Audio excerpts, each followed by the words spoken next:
देश की राजनैतिक धरती पर अब बंदूकें, तलवारें चमकने लगी हैं। समाजवादी पार्टी के राज्यसभा सांसद श्री रामजी लाल सुमन द्वारा संसद में राणा सांगा पर दिए गए बयान के बाद विवाद पैदा हो गया। करणी सेना नाम के संगठन ने इसे अब अपनी नाक का विषय बना लिया है। करणी सेना ने 26 मार्च को सांसद रामजीलाल सुमन के घर पर अचानक हमला बोला था। उस समय सांसद घर पर नहीं थे, सदन में थे।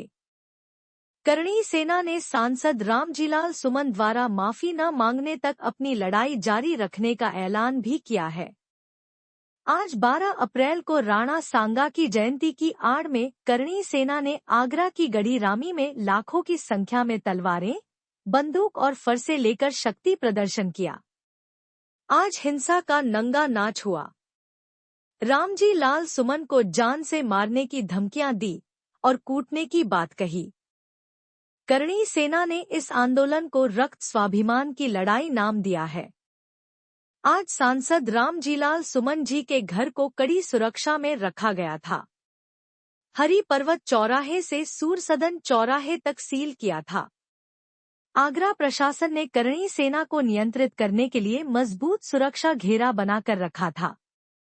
सांसद जी के आवास के दोनों गेटों को मजबूत सुरक्षा कवच में रखा था। 4 मेटल डिटेक्टर, सीसीटीवी कैमरे व सुरक्षाबलों से लैस था। बगैर अनुमति के किसी का प्रवेश वर्जित था। मीडिया को भी शीर्ष अनुमति से प्रवेश मिल रहा था। हमने देखा कि सपा सांसद श्री रामजी लाल सुमन के समर्थक भी उनके आवास के बाहर जमे हुए थे। रतन सिंह गौतम की रिपोर्ट।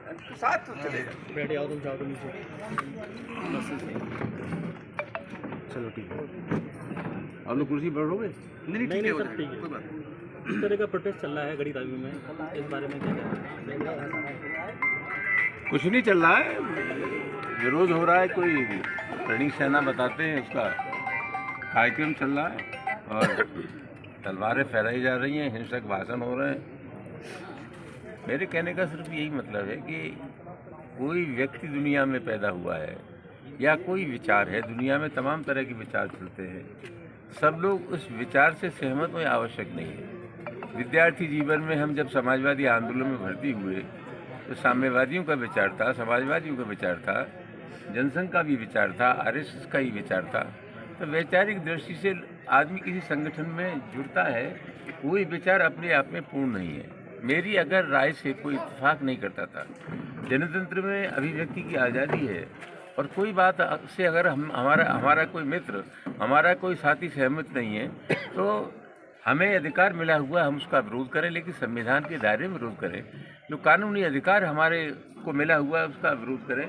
ये जिस तरह का विरोध हो रहा है, मैं समझता हूँ जनतंत्र की सेहत के लिए ठीक नहीं है और समाज में हिंसा के लिए कोई स्थान नहीं है। वो माफ़ी की मांग कर रहे हैं। देखिए, जहाँ तक इन सब चीज़ों का सवाल है, मुझे इस पर कोई टिप्पणी नहीं करनी। इस सिलसिले में बहुत पहले मैं अपनी बात कह चुका हूँ और सबसे महत्वपूर्ण बात है कि मैंने राज्यसभा में जो कुछ बोला वो राज्यसभा की कार्रवाई से निकाल दिया गया है, लिहाजा इस दृष्टि से कोई मुद्दा शेष नहीं रह जाता।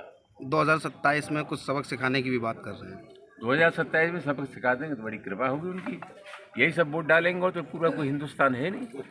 मुझे लगता है कि इस तरह की हरकत बीजेपी कर रही है, बीजेपी को उसका सबक मिलने वाला है। सामाजिक न्याय की जो शक्तियां हैं, वो सामाजिक न्याय की शक्तियां इकट्ठी हो रही हैं। ये वही लोग हैं, सामंती आचरण वाले लोग, सामंती सोच के लोग, जिन्होंने अखिलेश यादव जी के मकान को गंगाजल से धुलवाया जब मुख्यमंत्री रहे।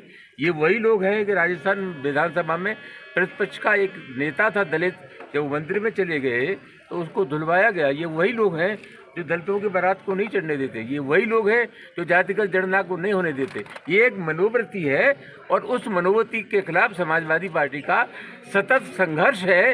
हिंदुस्तान के और प्रदेश के 90% लोग एक तरफ है, 10% लोग एक तरफ है और मैं दावे के साथ कह सकता हूँ 2027 अगर किसी का है तो समाजवादी पार्टी का है। सुरक्षा व्यवस्था के लिए आपको हाईकोर्ट का रुख करना पड़ा। देखिए, सुरक्षा व्यवस्था का जहाँ तक सवाल है, सुरक्षा व्यवस्था के सिलसिले में राज्यसभा के जो सभापति होते हैं, उपराष्ट्रपति, वो न सिर्फ राज्यसभा का संचालन करते हैं, हमारे संरक्षक भी हैं।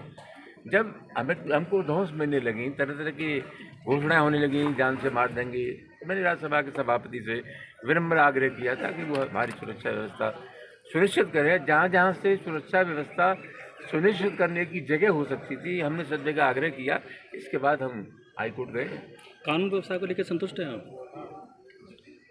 कानून व्यवस्था का जहाँ तक सवाल है, सरकार आंकड़े क्या पेश करती है और हम क्या कहते हैं, उससे बड़ा सवाल ये है जनता क्या एहसास करती है। और मैं समझता हूँ उत्तर प्रदेश की कानून व्यवस्था की स्थिति के बारे में तो समाज सब सुप्रीम कोर्ट ने जो टिप्पणी की है उससे बढ़िया एनालिसिस दूसरा कोई हो नहीं सकता। बहुत बहुत धन्यवाद सब।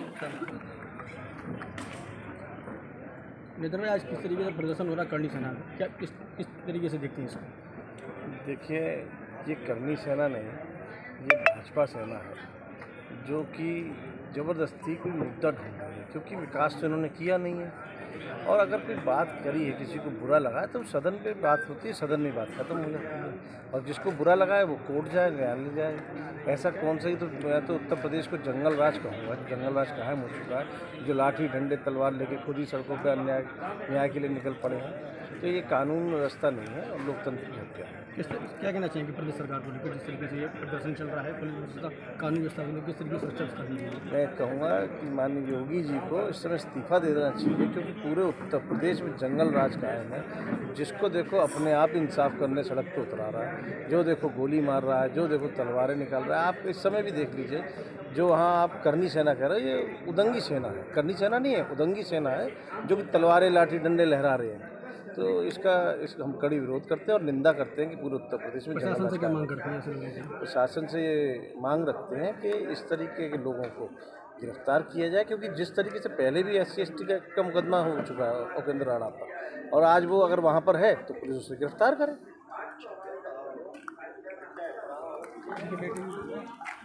कहा है आदरणीय श्री रामजी लाल सुमन जी ने, वो